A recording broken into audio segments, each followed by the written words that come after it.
কিছু গল্প থাকে যা শুধু শোনা যায় না, অনুভব করতে হয়। কিছু গল্প থাকে যে একবার হৃদয়ে বাজতে আর কখনো থামে না। প্রিয় দর্শক, স্বাগত স্বাগত জানাচ্ছি মুন্সির কণ্ঠে গল্প চ্যানেলে। আমি মুন্সি আলিম, আপনাদের গল্পের একান্ত সঙ্গী। আজও থাকছে আপনাদের জন্য নতুন চমক। আজ আপনাদের জন্য নিয়ে এসেছি এক অনন্য সৃষ্টি, ২১-এর গল্প।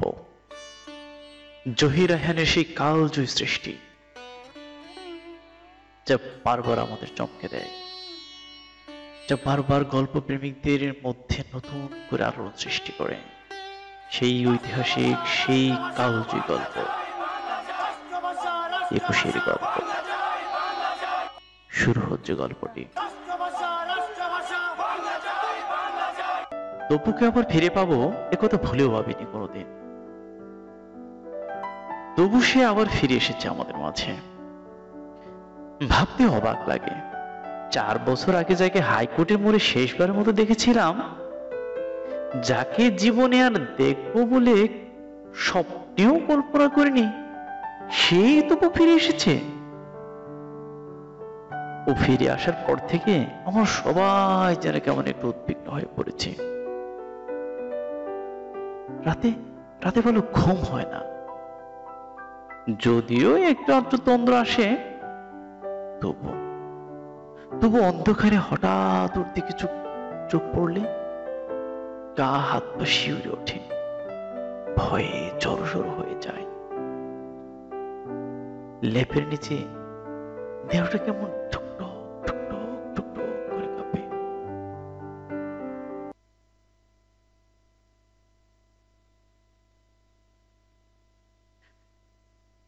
দিনের বেলা ওকে ঘিরে আমরা ছোটখাটো জটলা পাকাই।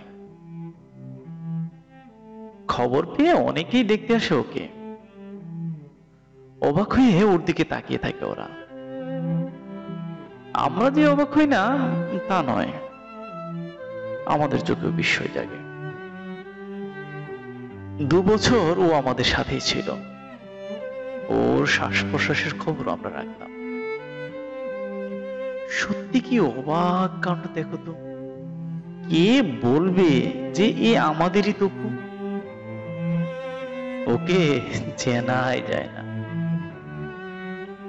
ওর মাকে ডাকো, আমি হলপ করে বলতে পারি ওর মাও চিনতে পারবে না ওকে। চিনবে কি করে? জটলার এক পাশ থেকে রাহাত নিজের মত বলে, চেনার কোন উপায় থাকলে তো চিনবে। এই অবস্থায় কেউ কাউকে চিনতে পারে না বলে সে একটা দীর্ঘশ্বাস ছাড়ে।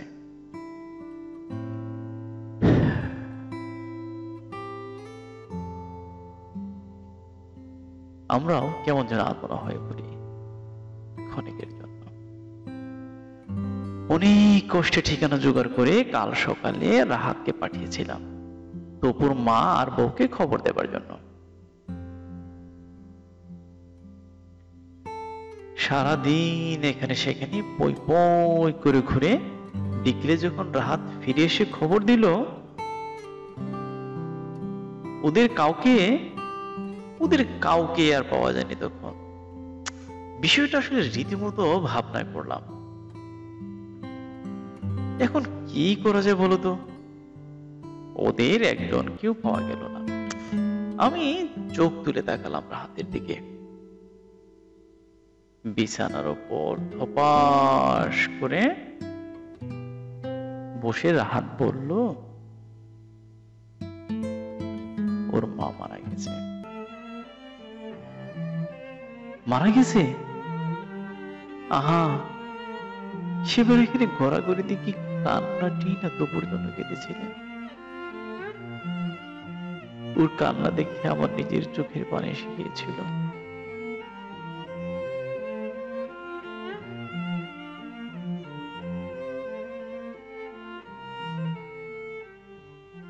বউটার খবর? তার কি কোনো খবর টবর আছে? ওর কথা আর বলো না। রাহাত মুখ বাঁকালো। অন্য আরেক জায়গায় বিয়ে করেছে। সে কি এর মধ্যে বিয়ে করে ফেললো? কেমন মেয়েটা! তবুও কি কত ভালোবাসতো। নাজিম বিড়বিড় করে বলে উঠলো চাপা স্বরে। শানু বলল, বিয়ে করবে না তো কি সারা জীবন বিধবা হয়ে থাকবে নাকি মেয়েটা? বলে তপুর দিকে তাকালো শানু। আমারও দৃষ্টি ফিরিয়ে আনলাম ওর উপর। সত্যি কে বলবে এই 4 বছর আগেকার সেই তপু, যার মুখে এক ঝলক হাসি আঠার মতো লেগে থাকতো সব সময়। তার দিকে তাকাতে ভয়ে এখন আমার রক্ত হিম হয়ে আসে কেন? 2 বছর সে আমাদের সাথে ছিল। আহা, আমরা 3 জন ছিলাম, আমি, তপু আর রাহাত। তপু ছিল আমাদের মাঝে সবার চাইতে বয়সে ছোট। কিন্তু বয়সে ছোট হলে কি হবে, ওই ছিল একমাত্র বিবাহিত। কলেজে ভর্তি হবার বছরখানেক পরে রেনুকে বিয়ে করে তপু।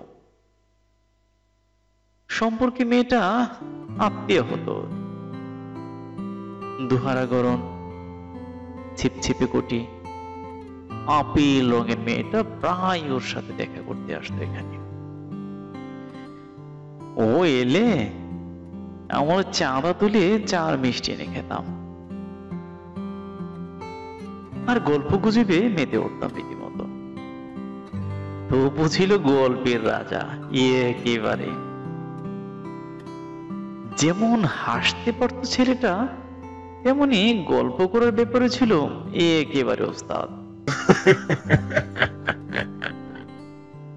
যখন ও গল্প করতে শুরু করত তখন কাউকে কথা বলার সুযোগ দিত না।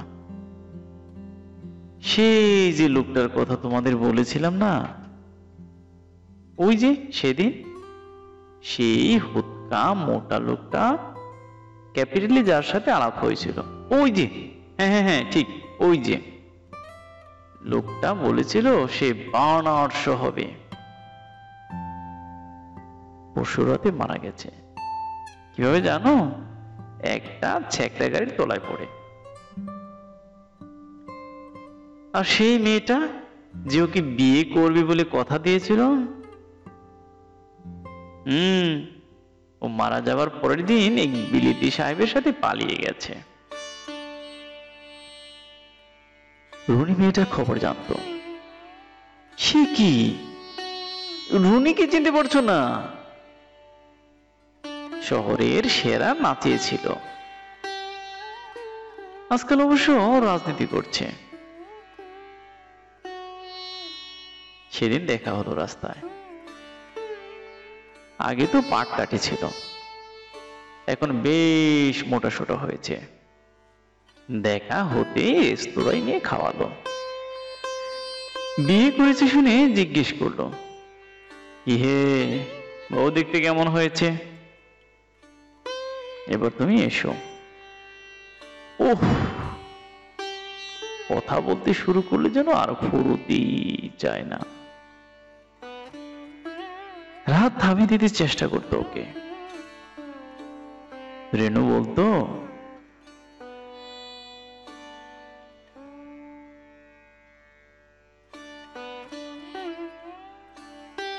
আর বলবেন না, এত বকতে পারে। বলে বিরক্তিতে তার লজ্জায় লাল হয়ে উঠত সে। তবু থামতো না। তবু এক গাল হাসি ছড়িয়ে আবার পরম্পরাহীন কথার তুবড়ি চোটাতো সে। থাকে, অন্যের কথা যখন তোমরা শুনতে চাও না, নিজের কথাই বলি। ভাবছি ডাক্তারিটা পাশ করতে পারলে এই শহরে আর থাকবো না, গাঁয়েই চলে যাব, ছোট্ট একটা ঘর বাঁধবো। আর তোমরা দেখো, আমার ঘরে কোনো জাঁকজমক থাকবে না, একেবারে সাধারণ। হ্যাঁ, একটা ছোট্ট ডিসপেন্সারি, আর কিছু না। মাঝে মাঝে এমনই স্বপ্ন দেখায় অভ্যস্ত ছিল তপু। এককালে মিলিটারিতে যাবার শখ ছিল ওর। কিন্তু কিন্তু বরাত মন্দ ছিল, জন্মখোরা। ডান পা থেকে বাঁ পাটা ইঞ্চি দিয়ে ছোট ছিল, তবে বাঁ জুতোর হিলটা একটু উঁচু করে তৈরি করায় দূর থেকে ওর ঘুরিয়ে ঘুরিয়ে চলাটা চোখে পড়তো না সবার। আর আমাদের জীবনটা ছিল একেবারে যান্ত্রিক। কাক ডাকা ভরে বিছানা ছেড়ে উঠতাম আমরা, দুপুর তো সবার আগে। ও জাগাতো আমাদের দুজনকে।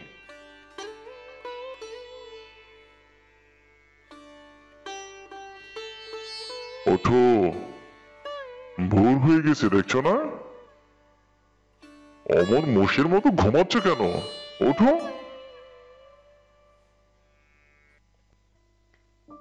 গায়ের ওপর থেকে ল্যাপটা টেনে ফেলে দিয়ে জোর করে আমাদের ঘুম ভাঙাতো তপু। মাথার কাছে জানালাটা খুলে দিয়ে বলতো,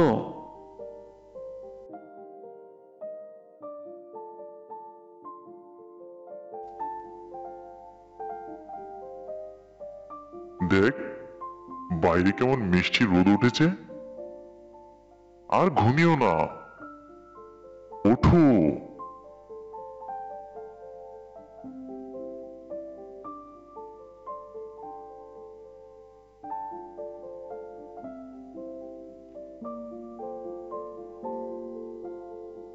আমাদের ঘুম ভাঙিয়ে নিজ হাতে চা তৈরি করতো তপু। চায়ের পেয়ালায় শেষ চুমুক দিয়ে আমরা বই খুলে বসতাম। তারপর 10টা নাগাদ স্নানাহার সেরে ক্লাসে যেতাম আমরা।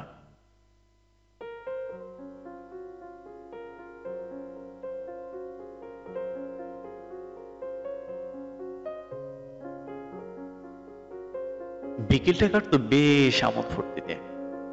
কোনোদিন ইস্কাটনে বেড়াতে যেতাম আমরা, আবার কোনোদিন বুড়িগঙ্গার ওপারে। আর যেদিন রেনু আমাদের সাথে থাকতো, সেদিন আজিমপুরের পাশ দিয়ে হাঁটতে হাঁটতে দুর্গার ভেতরে হারিয়ে যেতাম আমরা। রেনু মাঝে মাঝে আমাদের জন্য ডালমুট ভেজে আনতো ওর বাসা থেকে। গিয়ে পথে হাঁটতে হাঁটতে মুড়মুড় করে ডালমুট চিবোতাম আমরা। অপু বলতো,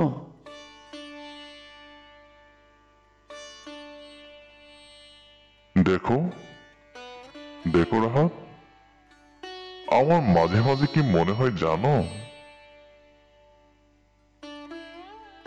কি?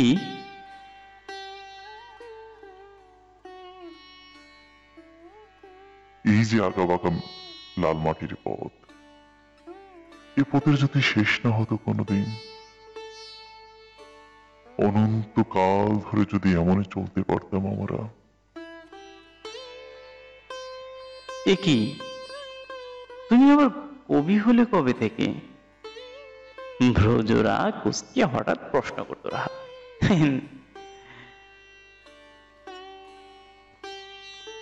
না না, কবি হতে যাবে কেন? ইতস্তত করে বলতো তপু।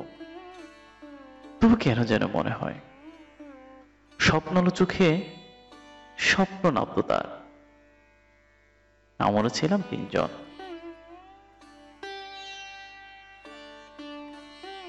আমি, তপু আর রাহাত। দিনগুলো বেশ বেশ কাটছিল আমাদের, কিন্তু অকস্মাৎ ছেদ পড়ল। হোস্টেলের বাইরে সবুজ ছড়ানো মাঠটাতে অগণিত লোকের ভিড় জমেছিল সেদিন। ভোর হতে কুরুক্ষেত্রের মতো ছেলে বুড়োরা এসে জমায়েত হয়েছিল সেখানে। কারো হাতে প্লে কার্ড, কারো হাতে স্লোগান দেওয়ার চোঙো, আবার কারো হাতে লম্বা লাঠিটায় ঝোলানো কয়েকটা রক্তাক্ত জামা। তর্জনী দিয়ে ওরা জামাগুলো দেখাচ্ছিল, আর শুকনো ঠোঁট নেড়ে এলোমেলো আর কি যেন বলছিল নিজেদের মধ্যে। তপু তপু হাত ধরে টান দিল, জোরে জোরে টান দিল আমায়। এসো। কোথায়? কেন? ওদের সাথে? চেয়ে দেখি সমুদ্র গভীর জনতা ধীরে ধীরে চলতে শুরু করেছে।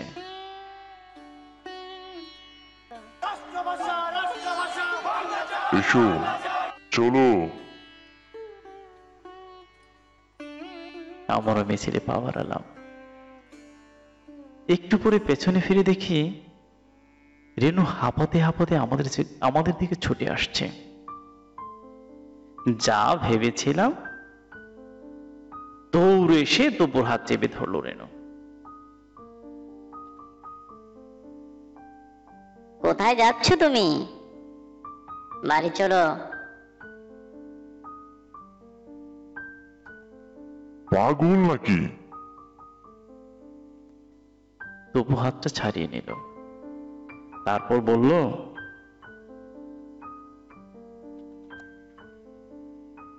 তুমিও চলো না আমাদের সাথে।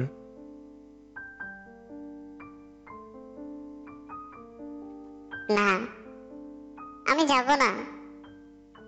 বাড়ি চলো, তুমি বাড়ি চলো প্লিজ। রেনু আবার হাত ধরল ওর।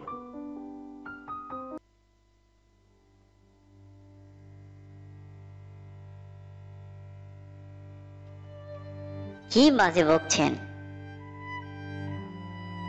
রাহাত রেগে উঠল এবার।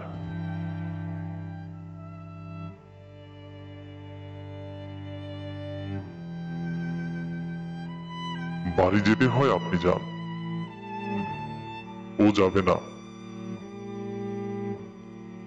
মুখটা ঘুরিয়ে রাহাতের দিকে রুদ্ধ দৃষ্টিতে এক পলক তাকালো রেনু।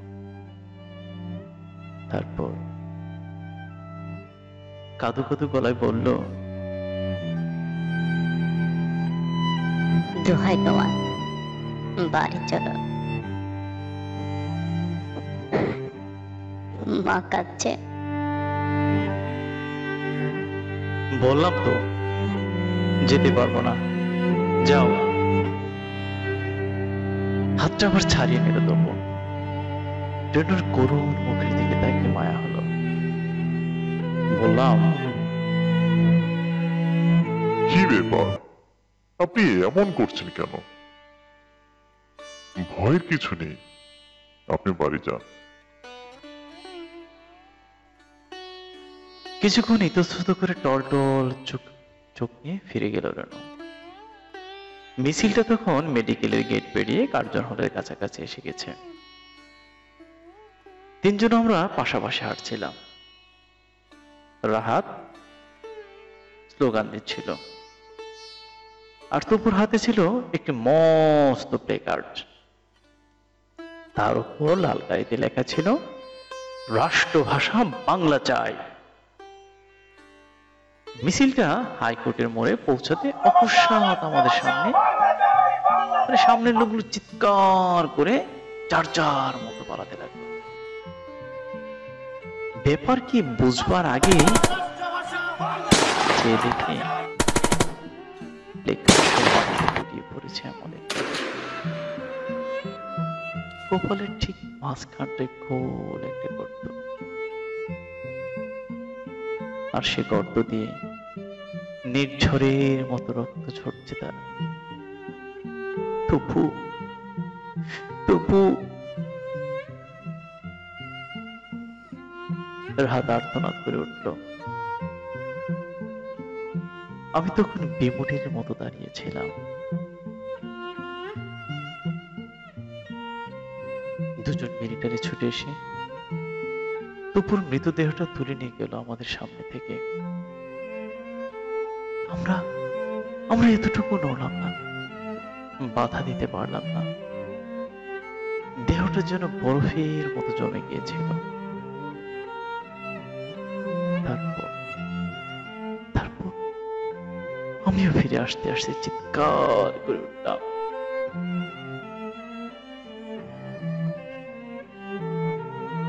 রাহাত, পালাও!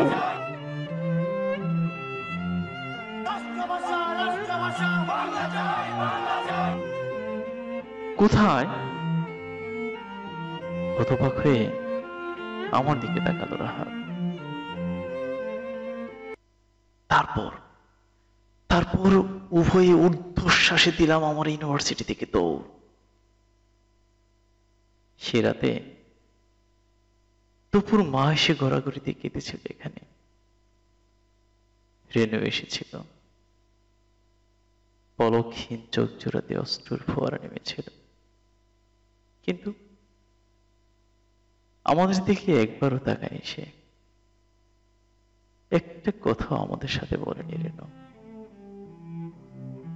রাহাত শুধু আমার কানে ফিস ফিস করে বলেছিল, তপু না মরে আমি মরলে ভালো হতো রে, আমি মরলে ভালো হতো। কি অবাক কাণ্ড দেখতো তো, পাশাপাশি ছিলাম আমরা, অথচ অথচ আমাদের কিছুই হলো না। আর বুড়িটার লাড্ডু নিয়ে তপুর কপালে কি অবাক কাণ্ড দেখতো। তারপর 4টে বছর কেটে গেছে। 4 বছর পর, ঠিক 4 বছর পর তপুকে ফিরে পাবো, এ কথা ভুলেও ভাবিনি কোনোদিন। তপু মারা যাওয়ার পর রেনু এসে একদিন মালপত্রগুলো সব নিয়ে গেল। 2টো সুটকেস, একটা বই ট্রাঙ্ক, আর একটা বেডি। সেদিনও মুখ ভার করেছিল রেনু, কথা বলেনি আমাদের সাথে। শুধু রাহাতের দিকে এক লোক তাকে জিজ্ঞেস করেছিল, ওর একটা গরম কোট ছিল না, কোটটা কোথায়? ও, ওটা ওটা আমার সুটকেসে। ধীরে কোটটা বের করে দিয়েছিল রাহাত। এরপর দিন দুপুর সিটটা খালি পড়েছিল। মাঝে মাঝে রাত শেষ হয়ে এলে আমাদের মনে হতো কে যেন গায়ে হাত দিয়ে ডাকছে আমাদের।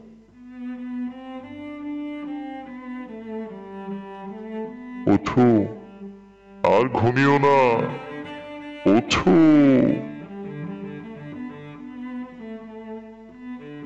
চোখ মেলে কাউকে দেখতে পেতাম না,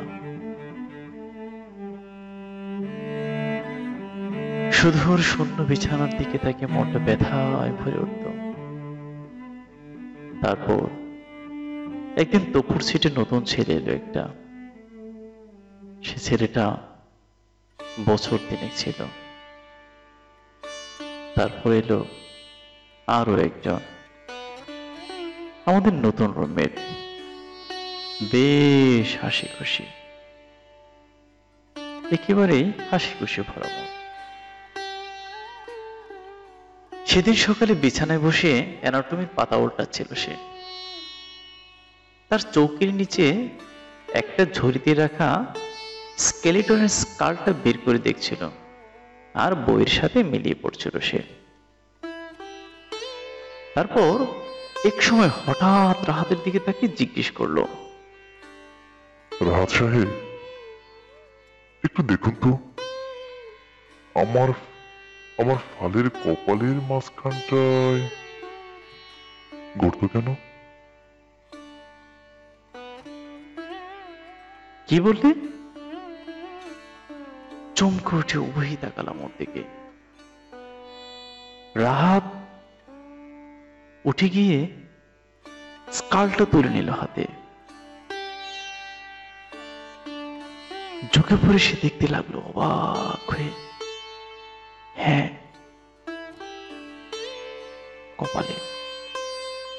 কপালের মাঝখানটায় গোল একটা ফুটো। রাত তাকালো আমার দিকে। ওর চোখের ভাষা বুঝতে ভুল হলো না আমার। বিড়বিড় করে বললাম, বাবাইয়ের হাড়টা 2 ইঞ্চি ছোট ছিল। কথাটা শেষ না হতে ঝুড়ি থেকে হাড়গুলো তুলে নিল রাহাত। হাতগুলো ঠক ঠক করে কাঁপছিল। একটু পরে উত্তেজিত গুলো চিৎকার করে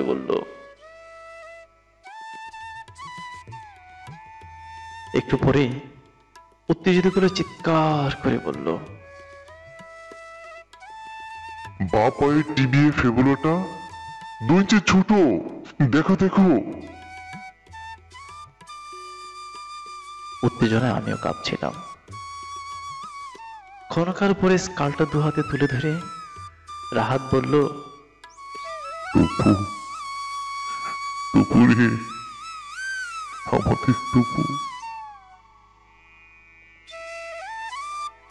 বলতে গিয়ে গলাটা ধরে এলো।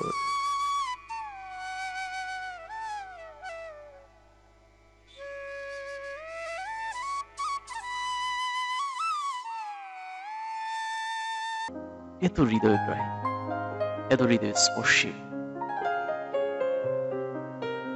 আপনি যখন একা একা শুনবেন নীরব নিস্তব্ধ মুহূর্তে, দেখবেন আপনার ভালো লাগা অন্যরকম ভাবে কাজ করছে। আচ্ছা, আপনাদের কারো জীবনে কি এরকম কোনো ঘটনা আছে, এরকম কোনো অপূর্ণতা আছে? লিখুন না কমেন্ট অপশনে।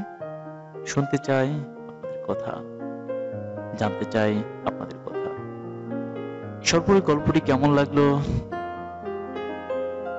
আপনার মূল্যবান মন্তব্য কমেন্ট অপশনে। আজ এ পর্যন্তই। যে যেখান থেকে আমাকে শুনছেন সবার প্রতি একরাশ প্রীতি শুভেচ্ছা, অভিনন্দন এবং অশেষ অশেষ কৃতজ্ঞতা। আবারও দেখা হবে নতুন কোনো এপিসোডে, নতুন কোনো গল্প নিয়ে। সবাই ভালো থাকুন, সুস্থ থাকুন, সুন্দর থাকুন। আর হ্যাঁ, যাওয়ার আগে বলছি, যদি গল্পটি আপনার ন্যূনতম ভালো লাগে, লাইক করতে কিন্তু ভুলবেন না। আর সেই সঙ্গে সাবস্ক্রাইব করে রাখুন, কারণ পরবর্তীতে যে কোনো গল্প আপলোড দিলে নোটিফিকেশনটি সহজেই আপনার কাছে চলে যাবে। তো যে পর্যন্ত ভালো থাকুন, সবাইকে নিরন্তর শুভেচ্ছা।